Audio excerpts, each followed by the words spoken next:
Dalam beberapa hari terakhir, sejumlah isu penting ini diperhatikan oleh masyarakat. Yang terbaru soal diskusi antara tiga pejabat pemerintah dengan mahasiswa di kawasan kampus UGM Yogyakarta. Kemudian juga soal proyek food estate di Merauke yang juga muncul dibahas lagi pasca tayangan Pesta Babi dan juga sejumlah hal penting soal pertanian. Selama 30 menit ke depan bersama saya Dea Kartika, saya akan mewawancarai Wakil Menteri Pertanian Republik Indonesia, Bapak Sudaryono. Halo Bapak, apa Halo, kabar? selamat pagi Mbak Dea. Pagi. Selamat pagi, Terima terima kasih. kasih atas waktunya. Ini sepertinya setelah kejadian di UGM kemarin, Ah, semua orang mencari Bapak, mencari penjelasan. Iya, iya. Sebenarnya video-video yang ada di media sosial ini narasinya bermacam-macam, Iya, Pak iya, Wamen. iya. Tapi kalau dari sudut pandang Anda, seperti apa Anda memotret situasi kemarin di kawasan UGM? Ya, jadi kan ini kan sebetulnya bukan juga acara kami yang pertama, dan kami, saya, Pak Nusron, bahkan juga Pak Budiman Sujatmiko itu kan di tempat lain kan sebetulnya juga sudah banyak melakukan kegiatan semacam temu dengan mahasiswa, ketemu dengan banyak kalangan lah. Ya salah satunya mahasiswa dan juga kalau saya kan nambah petani, nambah mungkin kalau kelompok kelompok GUS, kelompok pesantren dan lain-lain. Jadi sebetulnya pertemuan dengan mahasiswa itu bukan yang pertama. Dan pada intinya kan kita ingin berdiskusi. Tujuannya dua, simpel aja. Tujuannya adalah kita memberitahu dan mencari tahu gitu. Kita memberitahu apa yang pemerintah lakukan dan juga kita mencari tahu sebetulnya orang tuh apa sih gitu. Aspirasinya apa, pertanyaannya apa, komplainnya apa, kesedihannya apa, kekecewaannya apa, kemarahannya apa gitu. Sehingga jangan-jangan marah, sedih, kecewa, komplainnya itu sebetulnya ada jawabannya. Kalau nggak ada jawabannya, maka mari kita perbaiki apa yang kurang baik gitu. Maksudnya dan sejauh ini so far so good gitu ya. Jadi kami datang ke UGM dengan niatan yang baik, kita ingin ketemu dengan sivitas kampus dengan mahasiswa UGM dan mahasiswa Jogja sekitar UGM. Tujuannya adalah tadi, tujuannya adalah memberitahu barangkali untuk diberitahu, mereka diberitahu apa yang sedang dikerjakan oleh pemerintah dan juga kita mencari tahu apa sebetulnya kegundahan-kegundahan dari teman-teman mahasiswa ini gitu. Dan saya tidak menduga gitu, ya tidak menduga akan terjadi seperti itu. Sebetulnya kan acaranya sudah jalan Mbak Dea. Jadi acara sudah jalan sekitar 30-40 menit, saya sudah sempat paparan juga. Biasanya kan kita paparan dulu habis itu dan juga kami sampaikan tiga kami dari saya, Pak Nusron dan Pak Budiman Sujatmiko menyampaikan tanya apa saja. Bahkan kadang kita sampaikan adili kami di sini. Secara demokratis kita adu argumen, kita tanya kami jawab. Kalau kurang puas kita tanya lagi. Bahkan kalau ada yang barangkali ya ada pertanyaan, aspirasi yang tidak bisa kita jawab, nanti kita follow up lagi gitu.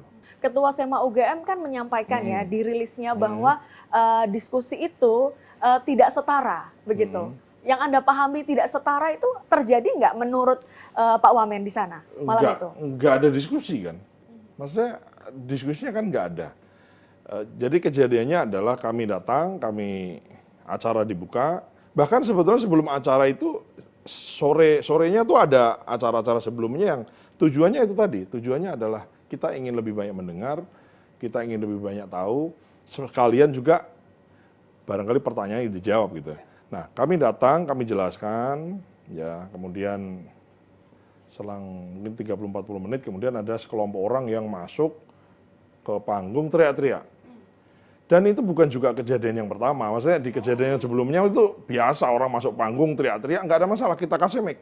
Sudah pernah terjadi? You mau apa gitu, dikasih mic kamu mau apa? Ya dia bisa shouting wah, gitu, boleh. Tapi kemudian itu menjadi diskusi gitu. Cuma yang kejadian di UGM kemarin tuh orang datang teriak-teriak dikasih mic, bukan bertanya, bukan mengutarakan apa yang menjadi kegundahan dia, tapi kemudian memprovokasi yang lain untuk kemudian datang lebih banyak ke panggung. Dan itu nggak ada masalah.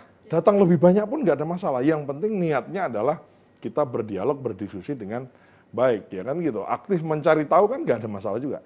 Cuman akhirnya bukan pertanyaan yang kami dapatkan, bukan sebuah aspirasi yang kami dapatkan, tapi kemudian mereka menginginkan sekelompok itu menginginkan bahwa diskusi ini untuk tidak terjadi. Sementara kalau Anda lihat di video, orang yang duduk itu sebetulnya nggak kemana-mana. Karena memang kita banyak orang, banyak mayoritas di antara mereka itu sebetulnya, saya harus katakan di sini, banyak mayoritas dari adik-adik mahasiswa ini sebetulnya menginginkan ini. Gitu. Hanya ini ada sekelompok yang mungkin barangkali tidak menginginkan ini. Kemudian, dan kami berusaha bertahan, Mbak Dea. Kenapa saya berusaha bertahan? Karena ya memang kita ingin dialog. Orang boleh teriak, boleh. Orang boleh dengan emosi, ya. Kan gini, orang boleh punya perasaan emosi, tapi kalau tidak dilukiskan dengan kata-kata, tidak digambarkan dalam sebuah kalimat, kan lawan bicara tidak tahu. Sebetulnya yang membuat Anda marah itu apa? Kan begitu, kita kan tidak bisa menduga seseorang, dia marah tuh karena apa kalau dia nggak ngomong kan. Nah kita ingin, Anda boleh beremosi, boleh mengekspresikan emosi, boleh, kecewa, sedih, dan lain-lain boleh. Tapi kalau nggak ngomong kan saya nggak ngerti gitu. Nah, jadi kami sebetulnya yang kami inginkan itu. Cuma kemudian akhirnya setelah sekian lama, mungkin setengah jam kami bertahan, terus ada lempar air, terus ada yang berusaha mukul dan lain-lain ya. Kemudian tim menyampaikan, Pak ini kayaknya mereka nggak menginginkan ada diskusi. Jadi gimana? Kita ini aja Pak, pulang aja. Jadi saya sama Pak Nusron pulang, keluar. Dan kalau orang bilang mengatakan oh ada aksi kejar-kejaran, nggak ada, kita nggak lari, nggak kemana-mana, kita keluar, habis keluar kita masuk mobil, kan mau pulang ya kan, begitu masuk mobil dihadang, nggak boleh keluar, terus dicari-cari gitu. Kami di mobil 15 menit, terus di luar orang teriak-teriak, mana Pak Nusron, Pak Daryono, karena ada yang nyari ya kita keluar dari mobil lagi, ada apa, kamu mau apa gitu. Nah terus mereka mengamalkan, kita mau ini duduk diskusi, yaudah akhirnya kita duduk di aspal itu. Kita duduk di aspal, semua duduk, kemudian ayo apa yang mau kau tanyakan gitu. Ya artinya yang saya sesalkan tuh adalah gini loh, kalau maunya diskusi mendingan kan di dalam gitu. Ya kan, di dalam ada sound systemnya, ada AC-nya, terus kita bikin, terus ada kameranya. Jadi kalau ada kamera kan artinya apa? Artinya kan orang bertanya dan menjawab, itu ada recordnya. Record itu kan bentuk pertanggungjawaban. Dipertanggungjawabkan di hadapan publik kan begitu ya. Tapi enggak, oke, akhirnya kita layani. Ada yang nanya mengenai kemiskinan, mengenai food estate, mengenai pesta babi, dan kami jawab. Kalau Anda lihat pesta babi, kemudian Anda merasa ada penggusuran dan lain-lain ya, dan itu bagus ya. Artinya kalau mahasiswa gundah, marah terhadap aksi penggusuran itu satu sikap yang baik. Hanya kan memang harus dibuktikan ada enggak gitu. Makanya ayo kita pergi ke sana, saya buktikan. Kami merasa pemerintah tidak ada yang gusur siapa-siapa gitu. Kita pergi ke sana, nggak mau gitu. Kemudian ada satu pertanyaan ini yang akhirnya jadi deal breaker lah ya, itu adalah pertanyaan apakah Anda merasa bersalah. Nah ini yang juga saya ingin tanyakan, ada potongan videonya dan ramai dibahas. Itu sebenarnya mereka bertanya apa? Bapak paham nggak apa yang mereka tanyakan? Saya jujur aja sebetulnya nggak begitu paham. Apakah Anda merasa bersalah? Aku bingung. Wah, bersalah apa? Apa saya tadi pagi lupa sholat subuh atau saya lupa bayar cilok tadi saya lupa bayar? Atau apa saya nggak ngerti. Yang dimaksud Anda merasa bersalah. Belakangan kan kemudian saya juga dikirimi ini kan rilis dari mereka, dari adik-adik mahasiswa itu, bahwa itu artinya merasa bersalah dengan kebijakan atau apalah gitu. Kami merasa we are trying our best lah. Kan tidak ada satu pemerintah itu kemudian dengan sengaja melakukan kejahatan terhadap rakyatnya, kan nggak ada. Kalau misalnya kita ngomonglah program swasembada misalnya, dengan cara distribusi pupuk misalnya dipangkas distributornya, pupuk langsung ke petani gitu misalnya. Kan tujuan programnya baik, dirasakan dengan baik, terus apakah semua merasakan kebaikan itu? Bisa jadi ada 1-2 orang yang tidak merasakan itu. Mungkin ada oknum yang nakal, mungkin ada orang yang kemudian masih melakukan tindakan-tindakan yang nggak baik sehingga merugikan petani. Itu yang harus kita bereskan gitu loh. Baik, karena soal food estate kemarin memang muncul ya setelah rame-rame di UGM, dan usai jeda kami akan bahas soal food estate di Merauke, khusus di Merauke yang tayangannya ada di film Pesta Babi. Sesaat lagi, tetaplah bersama kami.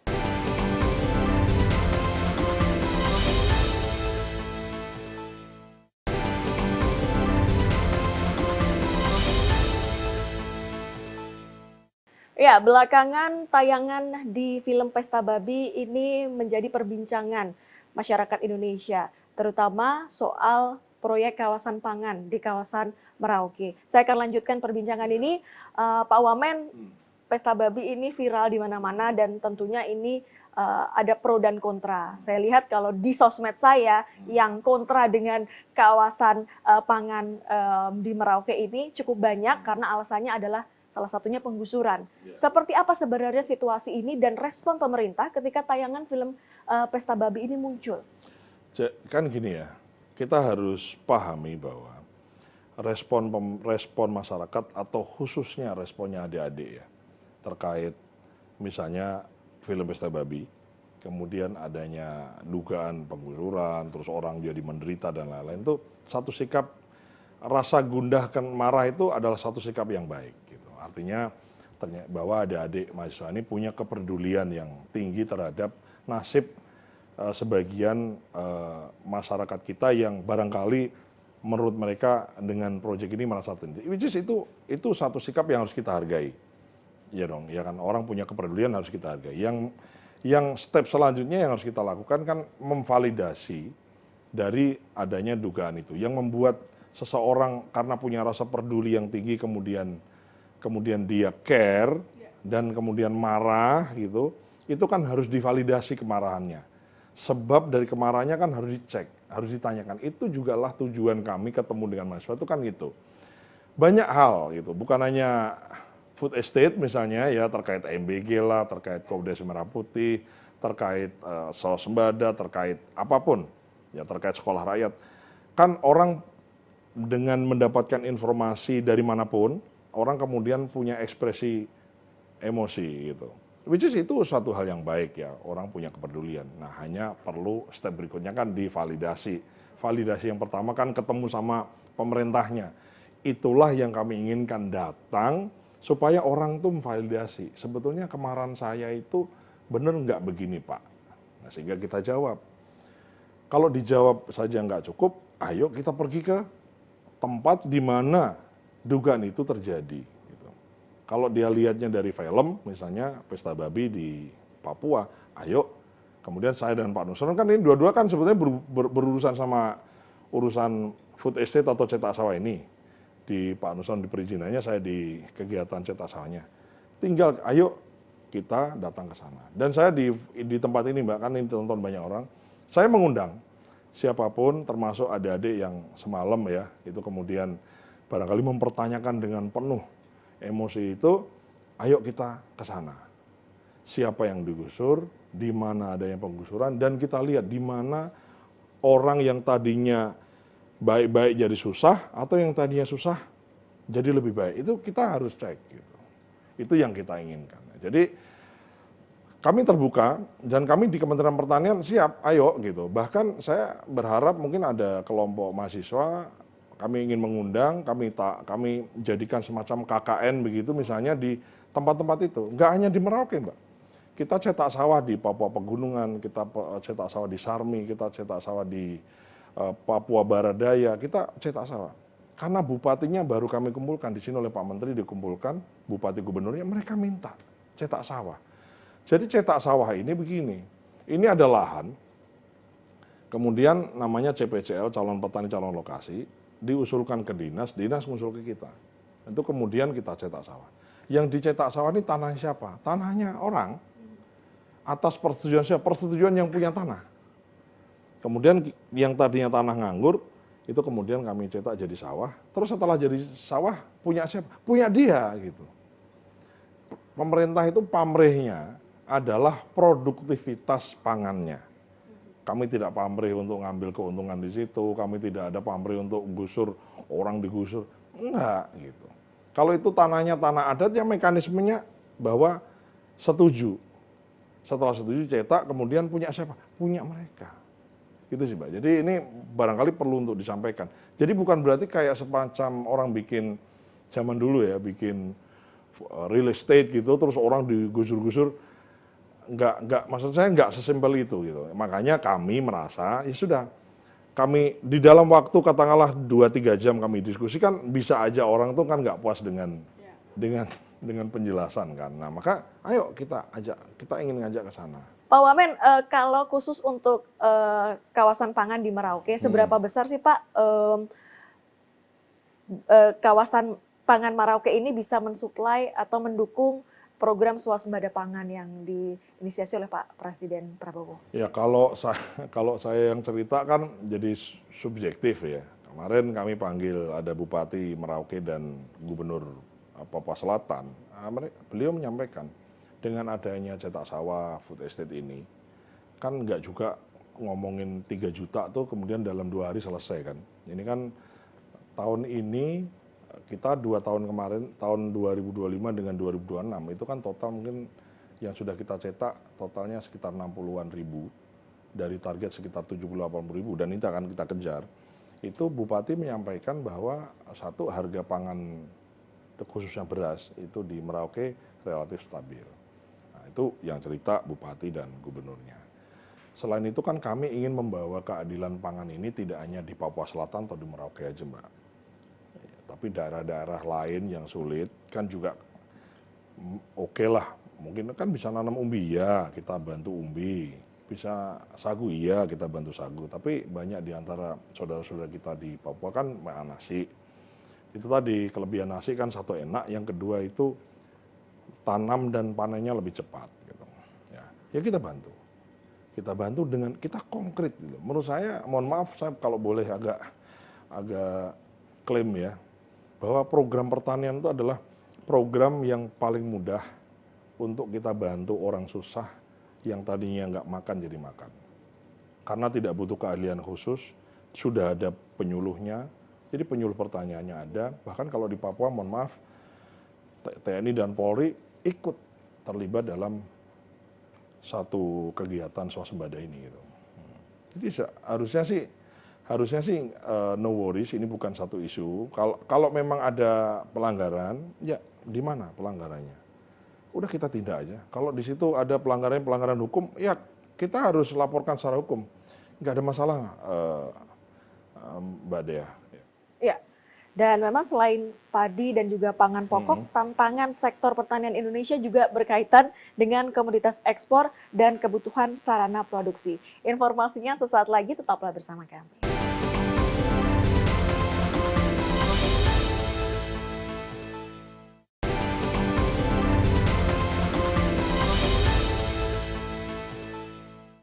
Terima kasih Anda masih bersama kami di wawancara khusus bersama Wakil Menteri Pertanian Republik Indonesia, Bapak Sudaryono. Dan selanjutnya kita akan bahas soal pertanyaan masyarakat ya. Ini soal komoditas dunia yang naik, tapi petani ini belum tentu menikmati kenaikan tersebut. Pak Wamen ini yang disoroti adalah soal harga CPO internasional yang harganya ini relatif tinggi. Namun banyak petani yang mengeluhkan harga tandan buah segar yang ini belum mencerminkan kondisi pasar global. Kalau Pak Wamen menilai situasi ini seperti apa? Ini anomali. Nah yang menjadi, ini anomali, jelas anomali. Satu, harga CPO dunia naik. Ya kan? Kedua, nilai tukar rupiahnya lebih tinggi. Kenapa?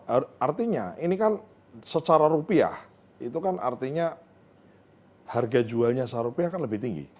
Tinggi karena harganya lebih tinggi dan tinggi karena nilai dolarnya lebih tinggi. Anomali, namun di sisi petani terjadi penurunan harga pembelian TBS, tandan buah segarnya kelapa sawit. Ini anomali.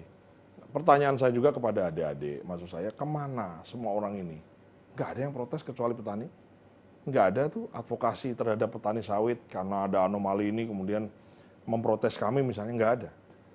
Yang ada adalah asosiasi petani datang ke saya kan ketua umum HKTI juga gitu. Jadi kami juga membina asosiasi petani sawit gitu, dan itu kemudian kami petakan ternyata betul ada semacam penurunan harga TBS yang cukup merata di seluruh Indonesia.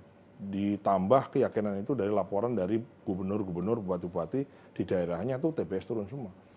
Tapi saya tidak melihat aktivis lingkungan misalnya atau aktivis mahasiswa gitu yang barangkali saya mungkin apakah karena pengetahuan saya melihat media yang terbatas, tapi saya tidak melihat ada satu gerakan yang memprotes anomali ini.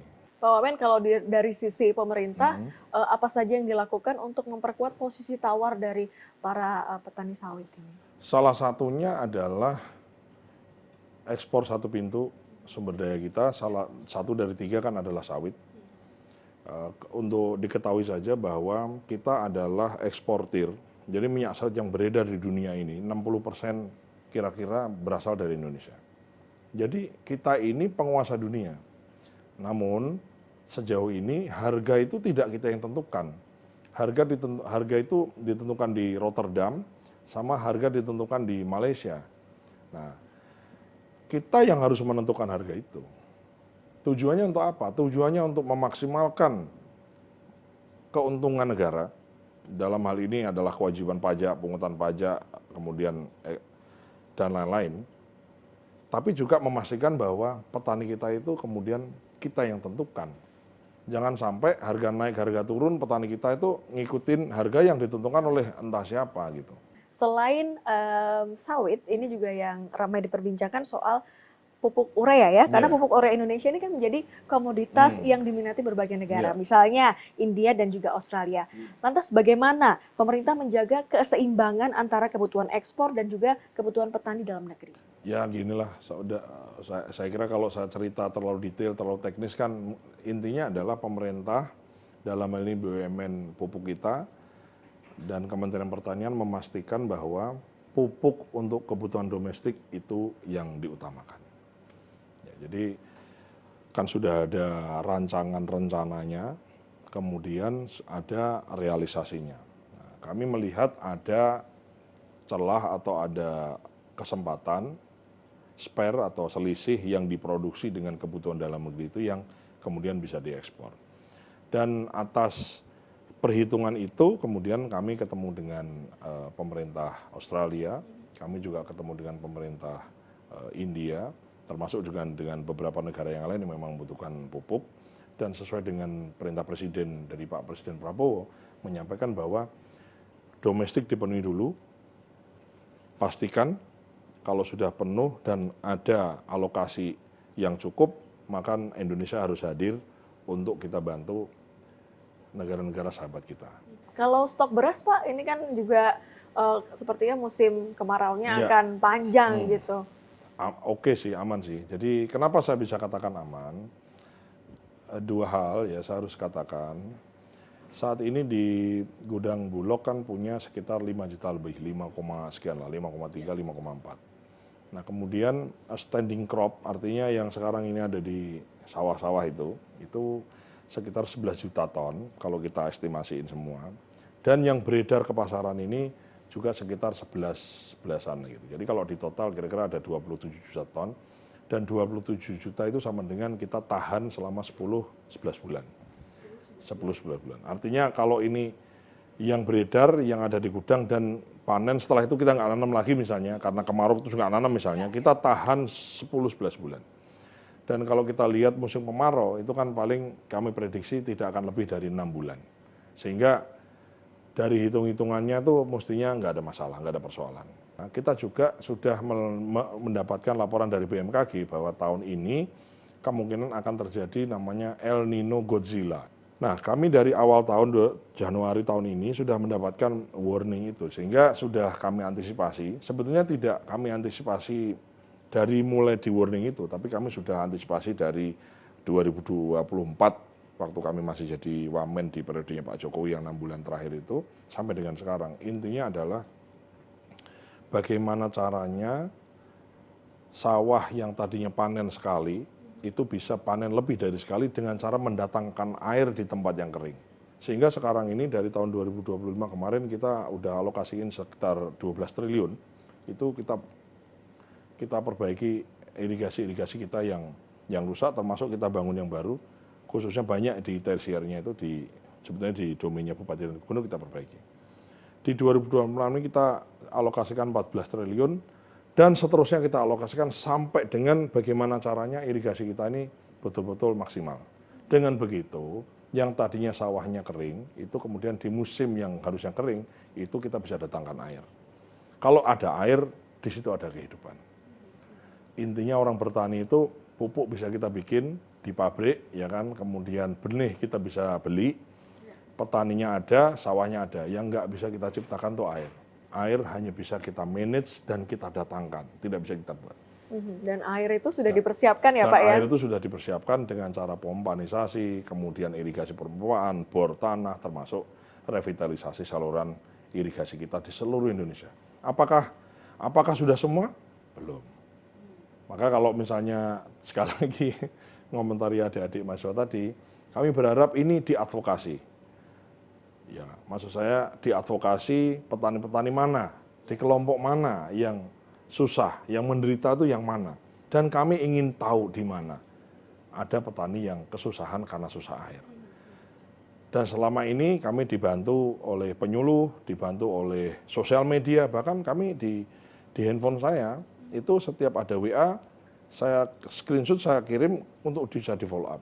Keluhan apa saja, di handphone saya, kemudian di TikTok, di Facebook, di Instagram, orang nulis, yang penting nulis saja, nulis ada keluhan misalnya terkait irigasi di desa mana. Gitu. Nah kadang-kadang kan orang tuh ngeluh irigasi tempat susah.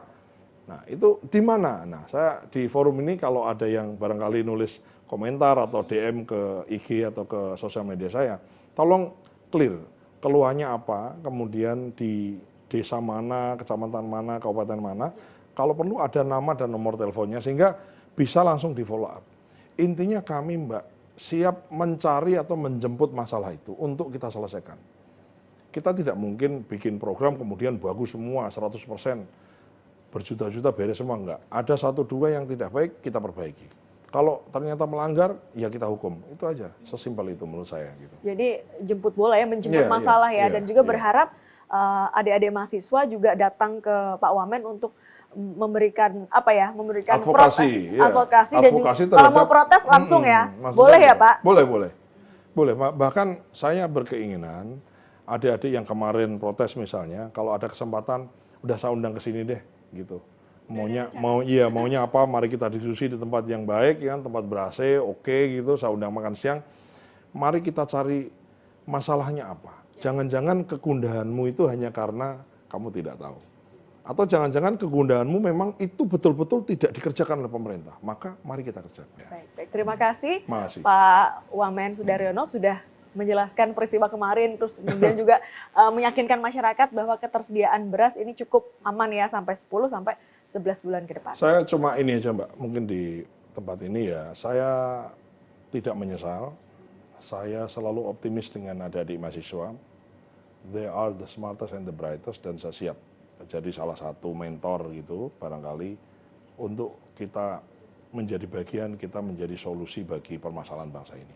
Baik, terima kasih Pak Wamen sudah menyempatkan waktunya untuk menjelaskan. Terima kasih sudah datang ke kantor saya. Baik, terima kasih. Dan demikian wawancara khusus saya dengan Wakil Menteri Pertanian Republik Indonesia Bapak Sudaryono. Saya Dea Kartika pamit undur diri, sampai berjumpa di program selanjutnya.